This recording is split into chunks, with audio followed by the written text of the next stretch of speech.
시청자 여러분 안녕하십니까? 뉴스온 시작합니다. 대전시가 소규모 음식점을 대상으로 1:1 맞춤형 경영 컨설팅을 지원합니다. 횡성군이 전 국민을 대상으로 제3차 재난지원금 지급에 들어갔습니다. 폐교 위기를 맞은 해남 북일초등학교가 개교 100주년을 맞아 극적으로 부활했습니다. 여수시가 시내버스 노선 일부를 개편하고 본격 운행에 들어갔습니다. 이번에 개교한 한국에너지공과대학은 지난 19대 대선에서 문재인 대통령의 공약으로 시작됐습니다. 부지 선정에서 대학법인 설립 허가까지 수차례 위기가 있었지만 결국 목표로 했던 2022년 3월 개교에 성공했습니다. 시작은 문재인 대통령의 공약이었습니다. 19대 대선을 한 달 앞둔 지난 2017년 4월, 문 대통령은 한전공대를 설립하겠다고 약속했습니다. 세계 최고의 에너지 인재를 양성할 한전공대를 에너지밸리에 설립하겠습니다. 그리고 5년 뒤 개교식에서 문 대통령은 영상을 통해 다시 한번 소회를 밝혔습니다. 에너지 산학연 클러스터를 통해 글로벌 에너지 허브로 도약을 추진하고 있습니다. 한국에너지공대가 그 심장이 될 것입니다. 우여곡절이 없었던 것은 아닙니다. 먼저 입지 선정부터 치열했습니다. 광주에서 3곳, 나주에서 3곳의 입지가 경쟁을 펼쳤고 현지 실사 등 치열한 경쟁을 거친 뒤에 2019년 1월 부영CC로 입지가 선정됐습니다. 입지 선정 뒤에는 교육부의 법인 설립 허가가 문제였습니다. 재원 확보 문제로 심의가 2차례 연기된 뒤 목표했던 개교를 2년도 채 남기지 않았던 지난 2020년 4월 교육부에서 최종 허가를 받았습니다. 캠퍼스 착공은 지난해 6월 시작됐고 지금의 모습으로 개교를 마쳤습니다. 대한민국 그리고 전라남도 광주남 혁신도시가 세계적인 에너지 신산업의 허브가 될 것으로 이렇게 생각합니다. 계획 발표부터 개교까지 만 5년. 대학을 더 늘려서는 안 된다. 또 적자 한전에 부담이 된다는 수많은 반대 논리에도 불구하고 세계 최초 에너지 특화 중심 대학이 나주에서 첫 발을 내딛게 됐습니다. 코로나19 확진자가 연일 속출한 가운데 새학기를 맞아 학교마다 등교가 시작됐습니다. 교육청과 학교는 등교 수업을 원칙으로 꼼꼼한 방역 대책을 마련하겠다고 밝혔지만 확진자 상황이 위중하다 보니 언제든지 집단 감염이 발생할 수 있어 불안감은 여전합니다. 새학기 등교에 나선 아이들은 대부분 학교 지침대로 등교에 앞서 자가진단 키트를 이용해 감염 여부를 확인했습니다. 검사해봐서 한 줄 떠서 다행이고요. 앞으로 코로나 조심해야죠. 광주 전남에서 일제히 새학기 등교를 시작한 가운데 방역 대책은 학교 중심으로 전환됩니다. 등교 수업을 원칙으로 매주 2차례 자가진단을 실시해 양성 여부에 따라 등교가 이루어집니다. 신규 확진과 등교 중지 비율에 따라 전체 등교에서부터 전면 원격 수업까지 단계별 대응 매뉴얼도 마련했습니다. 집에서 자가 검사를 해주신 우리 학부모님들께 감사드리고 학교에서도 최선을 다해서 우리 아이들의 안전과 배움을 지키기 위해서 혼신의 노력을 다할 것이라는 말씀을 드리면서 안심해도 됩니다. 최선을 다하겠습니다. 하지만 백신을 맞지 않은 소아청소년 확진 비율이 갈수록 커지고 있어 학부모들은 집단 감염을 우려하지 않을 수 없습니다. 갑자기 이렇게 조금 더 많이 확진자 나올 수도 있고 애들 이제 학교 다니면서 아무래도 더 많이 겹치니까 그래서 좀 걱정은 많이 돼요. 방학 동안에는 조금 더 안심이 됐었는데. 우려와 불안 속 아이들의 등교가 시작되면서 방역 당국과 학교, 학부모 모두 살얼음판을 걷고 있습니다. 수도권 소식입니다. 지난 3개월간 따뜻한 마음을 나눴던 희망온돌 따뜻한 겨울나기 사업이 지난 2월 14일 종료됐습니다. 목표 모금액을 160% 초과 달성한 12억 8천만 원이 모금됐는데요. 마포구는 따뜻한 겨울나기 사업을 마감하고 후원을 해준 분들에게 감사함을 전달하기 위해 감사패를 전달할 계획입니다. 마포구는 지난해 11월부터 올해 2월까지 3개월간 희망온돌 따뜻한 겨울나기 사업으로 12억 8천만 원을 모금했습니다. 당초 목표 금액인 8억 원보다 160% 초과 달성한 금액입니다. 단일 기부 중 가장 큰 규모는 성금 4천만 원과 상품 약 5천만 원을 기탁한 주식회사 효성입니다. 이외에도 절두산 순교성지와 주식회사 오리엔트 스타로직스, 서서울농협 등이 꾸준한 기부를 이어오고 있습니다. 성금은 저소득 취약계층 주민들의 생계비와 주거비, 의료비, 교육비로 사용될 예정입니다. 앞으로도 지역사회의 기부 문화 확산을 위해 마포구는 최선을 다할 예정입니다. 마포구는 공동주택 유지보수 사업과 아파트 공동체 활성화 사업을 신청받습니다. 이번 공동주택 지원 사업을 통해 아파트에 거주하는 구민 주거복지를 향상한다는 계획인데요.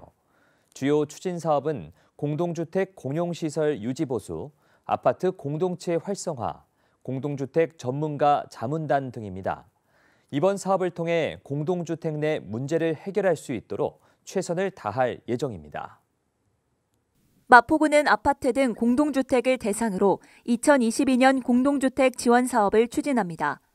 사업의 신청 기간은 3월 31일까지로 최근 5년 이내에 사업에 참여하지 않은 공동주택과 100세대 이하 공동주택을 선순위로 지원할 방침입니다. 마포구는 신청 내용에 대한 타당성, 적정성을 검토하고 현장 조사와 공동주택 지원 심의위원회의 심의를 거쳐 지원 대상과 금액을 결정할 계획입니다. 신청 방법은 마포구청 주택과 방문 혹은 우편물을 보내 접수하면 됩니다. 자세한 사항은 마포구청 누리집을 참고하기 바랍니다. 광역시 소식입니다. 허태정 대전시장이 정례 브리핑을 통해 도시철도 2호선 트램 급전 방식을 유무가선 혼용 방식으로 추진하겠다고 밝혔습니다. 대전시가 도시철도 2호선 급전 방식을 국가 연구개발 성과인 배터리 방식 기반 유무가선 혼용 방식으로 추진합니다. 이와 함께 시는 가선 구간의 전선 지중화를 진행, 도시경관과 보행환경 개선 사업도 함께 추진할 예정입니다. 급전 방식은 유무선 혼용 방식, 즉 배터리 플러스 유가선 방식으로 트램을 운영하게 됩니다. 가선 구간 규모는 10.5km를 기준으로 하되 앞으로 기술 발전 등을 고려해서 차량 입찰 시에 기술 제한을 받아서 최종적으로 거리를 확정하도록 하겠습니다. 용역 결과는 17.5km를 기본 안으로 제시했습니다만 기술 자문이나 여러 심의 결과 현재 우리 진행되고 있는 배터리의 기술 발전 등 여러 가지를 고려해서 서울 위례 신도시에 적용하는 LTO 방식을 적용해서 10.5km로 결정하게 되었습니다. 또한 대전시는 2호선 트램 정거장을 기존 35개에서 10개를 추가 증설하기로 결정했으며 이는 기존 2호선 정거장 평균 간격이 해외보다 길어 시민의 대중교통 이용 편의와 도시재생 활성화를 위한 조치입니다. 더불어 이번 브리핑에서 대전시는 신규 노선 확충을 위한 법정 계획인 도시철도망 구축계획 추진 현황, 2024년 예비타당성 조사 및 기본계획 수립 착수, 2028년 착공과 2033년 준공 목표 사업 추진 등 추후 도시철도 신규 노선 확충 계획과 로드맵도 공개했습니다. 그동안 도시철도 2호선 건설과 관련해서 시민 여러분들께서 트램 사업이 본격적으로 추진되는지 언제 되는지에 대해서 굉장히 궁금해하시고 또 걱정도 하셨습니다. 앞으로 이렇게 트램 급전 방식과 노선에 따른 정류장을 확정했습니다. 이를 바탕으로 해서 올해까지 모든 실시 계획들을 마련하고 내년도에는 착공이 이루어져서 원래 계획했던 27년도 준공은 차질 없이 진행할 수 있도록 하겠다는 말씀을 드리고 또 더불어서 도시철도 3단계 3호선 건설 사업도 본격적으로 추진해 나가겠다는 그런 의지의 말씀을 드리면서 오늘 브리핑을 마치도록 하겠습니다.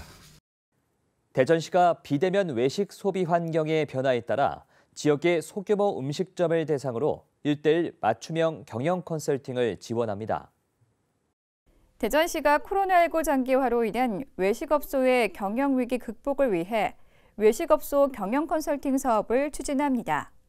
이번 사업은 코로나19 이후 포장, 배달 증가 등 비대면 외식 소비 환경의 변화에 따라 배달 메뉴, 포장 디자인 개발, 배달 플랫폼 활용, 경영 관리, 고객 서비스 홍보 마케팅 등 매출 증대를 위한 종합 컨설팅을 제공하는 사업입니다.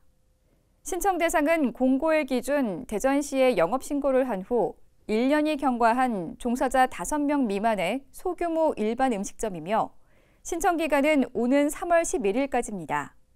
참여를 희망하는 업소는 대전시청 홈페이지 공고를 확인하고 신청서를 작성해 대전시청 식의약 안전과로 직접 방문 제출하거나 이메일로 제출하면 됩니다. 또한 각 구청 위생 담당 부서나 한국외식업중앙회 대전광역시 지회 방문 신청도 가능합니다. 한편 대전시는 신청업소 중 사전 진단을 통해 3월 말까지 20개 업소를 선정하고 4월부터 연말까지 컨설팅 전문가가 업소를 직접 방문해 영업 환경에 따른 1:1 맞춤형 컨설팅을 지원할 예정입니다. 광주시가 코로나19 입원 격리자를 대상으로 하는 생활지원비를 추가 지원합니다. 광주시는 올 1, 2월 누적 확진자 수가 6만 명을 넘어서면서 생활지원비 지원 대상이 크게 증가함에 따라 정부 추경으로 확보한 국비 예산 326억 원을 자치구에 긴급 지원했습니다. 전파력이 강한 오미크론으로 입원 격리자 수가 크게 늘어 기존에 확보해둔 관련 예산이 모두 소진될 것으로 예상됩니다. 이에 우리 시는 국비를 우선 투입했고 향후 집행 사항에 따라 시비 부담액 등 관련 예산을 추가로 확보 지원할 계획입니다.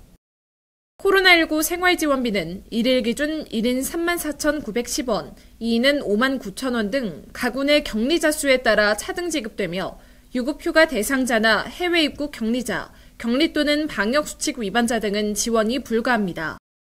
또 장기 격리를 하더라도 동일건은 최대 14일분까지만 지급되고 격리 해제일부터 3개월 이내에 주소지 행정복지센터로 신청해야 지원받을 수 있습니다. 2022년을 건설안전 원년으로 선포한 광주시가 부실공사 척결 종합대책을 발표했습니다. 광주시는 부실공사 예방 제도와 정책을 총괄 기획하고 현장 점검을 전담할 시장 직속 부실공사 척결 추진단을 신설해 안전관리 업무의 일관성과 통합성, 효율성을 높이겠다고 밝혔습니다. 또 감리제도의 공공성 강화와 부실 감리를 엄정 처벌하기 위해 감리관리팀을 설치하고 부실공사 신고센터를 통해 모든 건축건설공사의 문제점을 신고받아 신속 공정하게 처리할 계획입니다. 부실공사 척결 종합대책을 통해 잘못된 건설 관행을 완전히 뿌리 뽑고 건설 업계에 대한 신뢰 확보와 지속적인 발전을 도모해 광주 공동체의 안전을 지킬 수 있도록 최선을 다하겠습니다.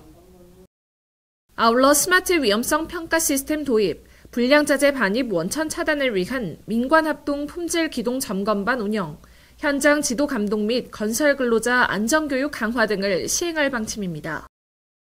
위기에 처한 지역 자동차 부품 기업을 지원하기 위해 대구시와 기술보증기금이 자동차 산업 상생 특별보증협약을 체결했습니다. 기술보증기금은 2020년에 완성차 대기업과 함께 전국의 자동차 부품 기업을 대상으로 4,400억 규모의 상생 보증을 지원해왔고 이번에는 지역 기업만을 대상으로 125억 원의 우대 보증을 지원합니다. 지원 대상은 지역에 소재한 자산 규모 5천억 원 미만의 자동차 부품 기업으로 보증 비율 100%, 보증료 감면 0.3%포인트의 우대 보증 혜택을 제공합니다. 기업당 30억 원 이내로 코로나19로 피해를 입은 기업의 경우 완화된 보증심사를 적용받으며 신청과 상담은 3월부터 기술보증기금 영업점에서 가능합니다. 강원도 소식입니다. 평창군 건강생활지원센터에서 2022 진부면 활성화 간담회가 개최됐습니다. 이날 회의에는 진부 자원봉사단체장과 관련 실무자들이 참석한 가운데 2022년 센터 사업 소개와 자원봉사 활성화 방안에 대해 논의했습니다. 간담회에서는 자원봉사 프로그램 기획, 봉사활동 단체 간 네트워크 형성 등 자원봉사 활성화를 위해 소통하는 자리가 마련됐습니다. 매년 자원봉사 활성화를 위하여 센터의 주요 현안 사업을 자원봉사들과 논의하고 자원봉사자들의 현장 의견을 듣는 자리입니다. 올해의 자원봉사 활동은 기후위기 대응을 위한 실천운동이나 인식개선 캠페인을 지역 특성화 사업을 진행하려고 합니다. 현재 코로나19로 인하여 많은 어려움을 겪고 있습니다. 자원봉사센터는 지금의 위기를 평창군 자원봉사자와 함께 잘 극복해서 따뜻한 평창을 만들어내도록 노력하겠습니다. 또한 현장의 고충을 청취하며 양질의 자원봉사 활동을 위한 지역협력 체제 구축에 대한 논의도 진행됐습니다. 간담회를 통해 실시되는 2022년 자원봉사 프로그램으로는 자원봉사 릴레이, 우리 이웃 보금자리 개선 사업, 노후 보일러 교체 등에 있으며 이와 함께 자원봉사 교육과 집중 홍보도 진행될 예정입니다. 횡성군이 전 국민을 대상으로 제3차 재난지원금 지급에 들어갔습니다. 제3차 재난지원금은 코로나19 장기화와 오미크론 변이 바이러스 확산으로 국민들이 겪는 경제적 고통을 고려해 지급하게 됐는데요. 대상은 2021년 12월 31일부터 신청일까지 지역 내에 주민등록을 두고 있는 주민으로 총 46,481명입니다. 올해 출생한 아동도 지급 대상에 포함되며 모든 국민에게 1인당 20만 원씩 지급됩니다. 찾아가는 서비스 운영이 종료된 이후부터 3월 31일까지는 읍면행정복지센터에 마련된 전담 창구를 통해 신청이 가능합니다.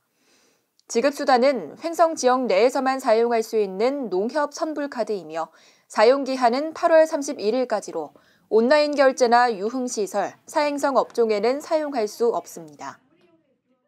네, 코로나19 장기화와 오미크론 확산으로 제3차 지원금을 지급합니다. 대상은 2021년 12월 31일부터 신청일까지 지역 내에 주민등록을 둔 주민으로 올해 출생한 아동도 포함되고 모든 국민에게 1인당 20만 원이 지급됩니다. 오늘은 국민들의 편의를 위해 찾아가는 서비스를 운영하고 있고요. 찾아가는 서비스 운영이 종료되는 이후부터 3월 31일까지는 읍면행정복지센터를 방문하시면 됩니다. 이번 3차 재난지원금이 코로나로 어려움을 겪는 국민들에게 위로가 되고 지역 경제에 도움이 됐으면 좋겠습니다. 충청도 소식입니다. 국가 성장의 원동력인 제조업 발전을 위해 충북도가 소재, 부품, 장비, 소부장 산업 육성에 주력합니다. 소부장 산업은 제조업 분야 필수적인 기반 산업으로 도는 기업의 성장을 주도할 핵심 기술 개발을 지원해 기술 자립과 글로벌 기업으로 도약할 수 있는 발판의 기회를 제공할 계획입니다. 또한 미래 유망 소부장 육성을 위해 승강기, 방위사업 등 신사업을 지원하고 국방산업에 적용 가능한 과제의 개발 사업비를 지원하는 등 소부장 분야에 대한 지원을 지속해서 추진할 방침입니다.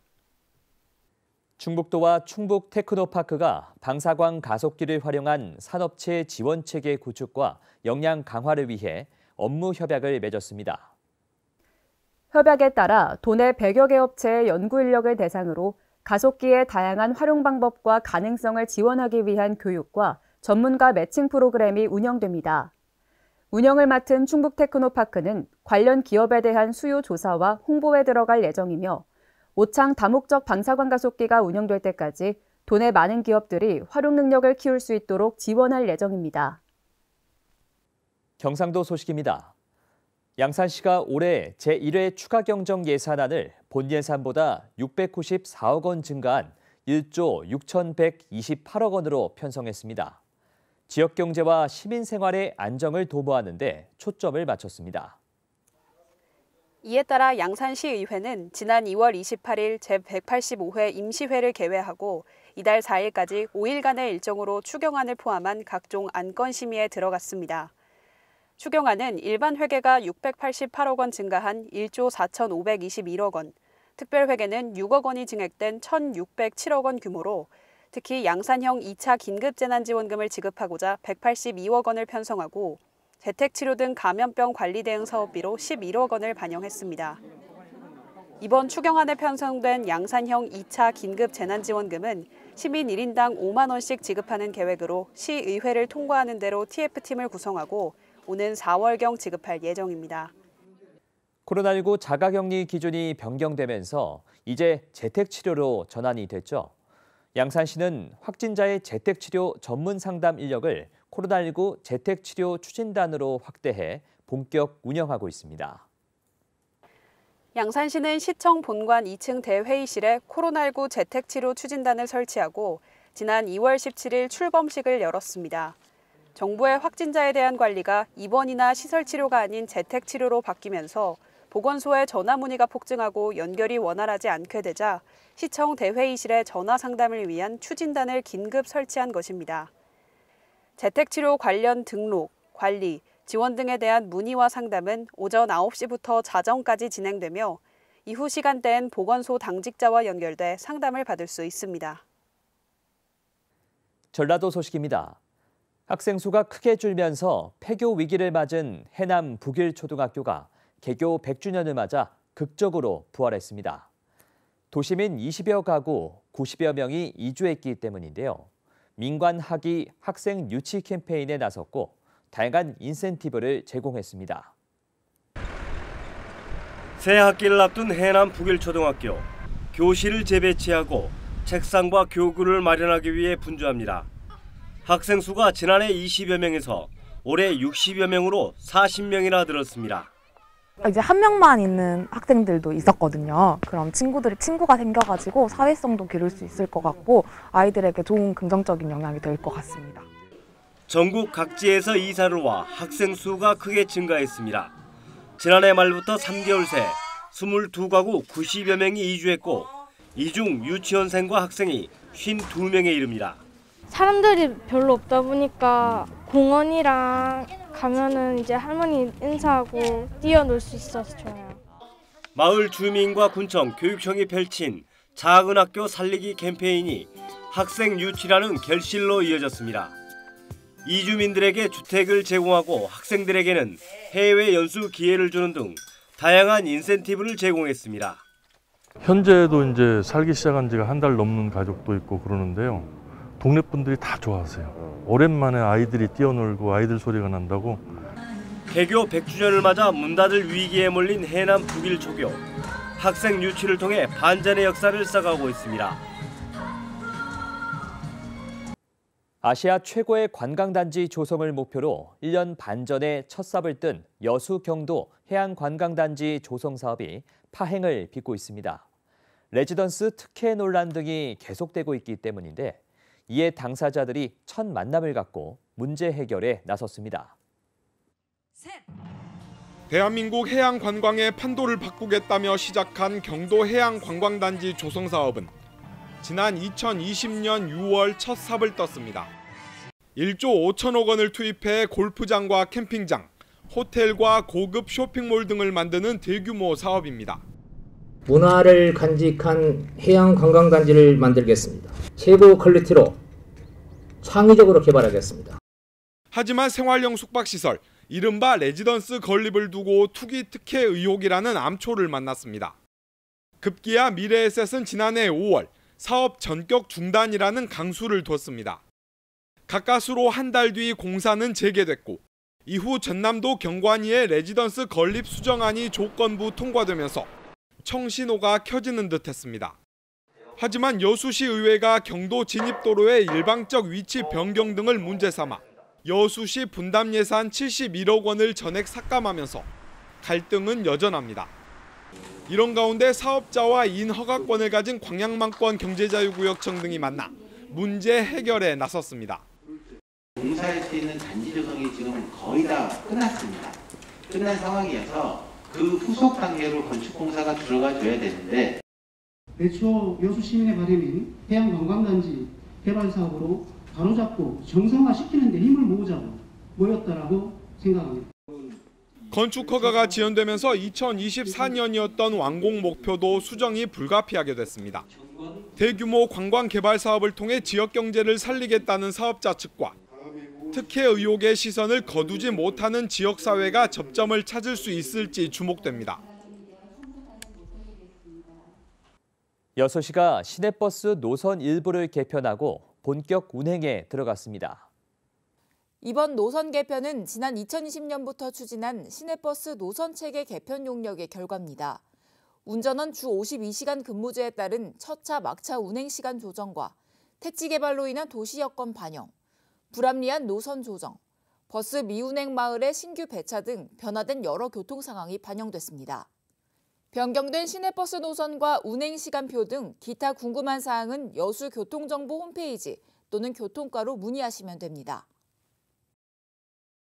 여수시가 여수 석유화학 안전체험 교육장 건립공사의 원활한 진행을 위해 공사 현장 점검에 나섰습니다. 이날 권오봉 시장은 안전보건공단 동부지사장과 함께 공사 현장을 방문해 진행 상황과 안전 여부 등을 상세하게 점검했습니다. 한편 여수 석유화학 안전체험 교육장 건립공사는 2023년 1월 준공 예정이며 시범 운영을 거쳐 7월 정식 개관할 예정입니다. 연간 약 2만 4천여 명의 석유화학 종사자가 이곳에서 안전교육 훈련을 받을 것으로 예상됩니다. 사건 사고 소식입니다. 광주시 오포읍 다세대 주택에서 화재가 발생했습니다. 다행히 인명피해는 없었습니다. 지난 3월 1일 광주시 오포읍 다세대 주택에서 화재가 발생했습니다. 이번 화재로 냉장고가 일부 소실됐고 주방 및 거실이 그을렸습니다.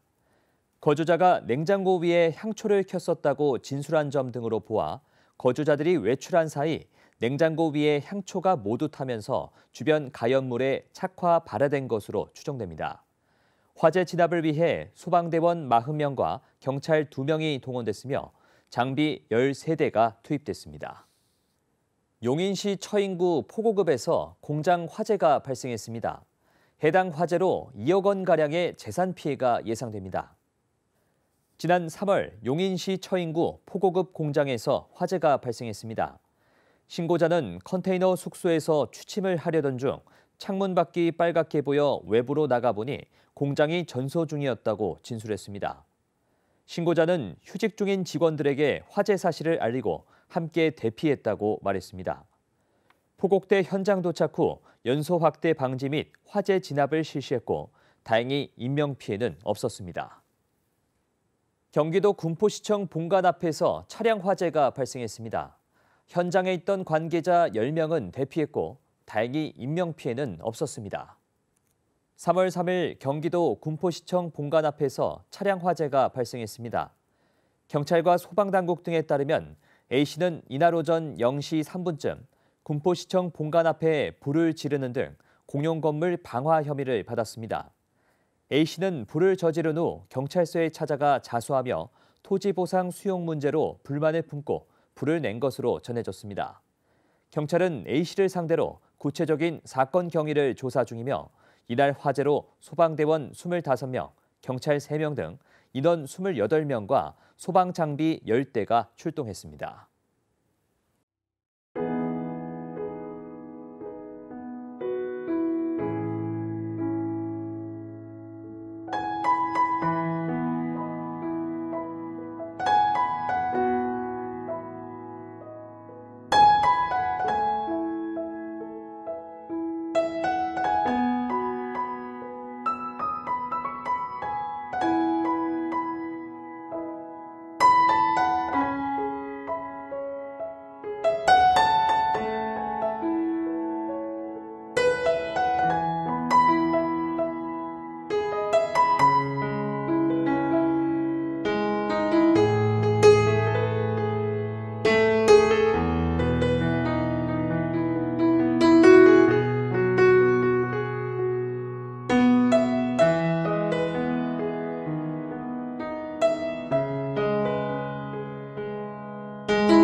이상으로 뉴스 오늘 마칩니다. 시청해주신 여러분 고맙습니다.